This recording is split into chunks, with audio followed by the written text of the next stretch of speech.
Ya, berawal dari mimpi dan hobi, para penulis yang berada di bawah naungan penulis Asma Nadia ini mampu melahirkan karya mereka. Ya, para penulis muda ini tak hanya kreatif, namun juga menuangkan cerita dalam bahasa yang segar dan memperkaya ragam karya sastra Indonesia. Seperti apa? Berikut liputannya.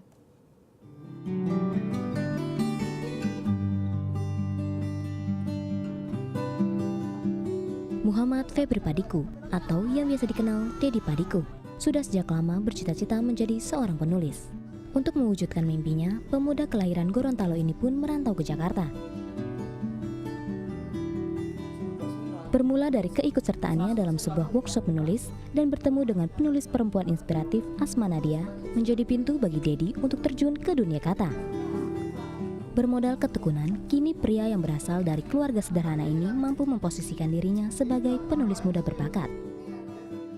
Dulu saya sering baca, saya sering ke Gramedia, ingin baca buku, tapi karena nggak punya uang saya selalu baca buku di tempat, tapi kadang diplastikin saya buka juga. Karena ingin baca seharian saya di Gramedia, kadang lapar saya lupa, tapi saya gini, saya bilang dengan membaca saya ini gitu, senang gitu baca. Ternyata ada buku yang bisa menolong saya, tadinya lagi sedih, baca buku ini jadi bahagia. Dan satu kisah yang bikin saya bahagia itu baca buku karangan Mbak Asma, dari situ saya kenal Mbak Asma.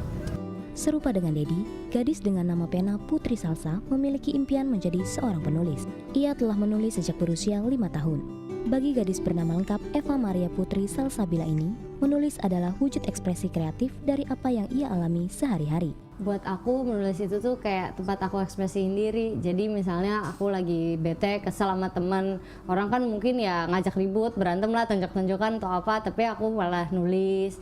Terus kalau misalnya orang galau gitu ya, sedih, orang nangis-nangis gitu di kasur, gak mau keluar, pokoknya gitu deh.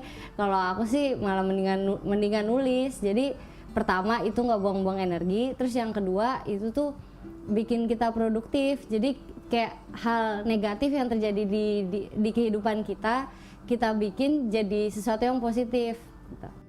Berbagai karya penulis muda dinilai mampu menjadi agen perubahan sosial di kalangan remaja. Hal tersebut diakui oleh Asma Nadia, seorang penulis yang lahir di Jakarta 26 Maret 1972. Adik-adik remaja ini bisa menulis dengan bahasa mereka, bahasa yang lebih kena ke anak-anak remaja, bahasa yang lebih nyambung ke anak-anak remaja, kemudian bisa melihat persoalan dari sudut pandang remaja. Jadi ini kekuatan yang sangat dahsyat. Dan buat adik-adik remaja sendiri ketika mereka menulis hal-hal seperti itu, sebetulnya mereka juga membangun semacam benteng ya, kontrol sosial, penjagaan buat mereka. Dan di luar, memang ini remaja, tapi di luar remaja atau tidak, menulis dengan misi itu buat saya cara untuk mudah-mudahan mendulang pahala. Penulis muda mampu menyajikan kehidupan sosial remaja dilihat dari sudut pandang dan bahasa yang segar dan mudah dipahami.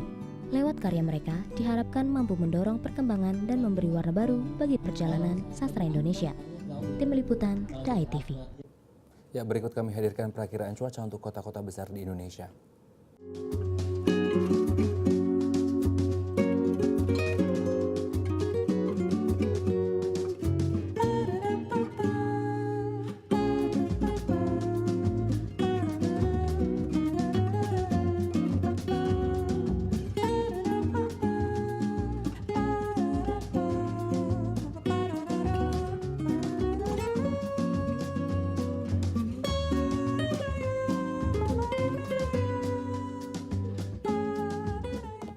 Ya, pemirsa, sekian perjumpaan kita hari ini. Saksikan terus Halo Indonesia dari Senin hingga Jumat di waktu yang sama. Jangan lupa follow Twitter kami di @ai_tv dan @haloindo.tv. Saya Vinci Bintang. Dan saya Raden Madlias mewakili seluruh kru yang bertugas pamit undur diri. Sampai jumpa dan Selamat beraktivitas.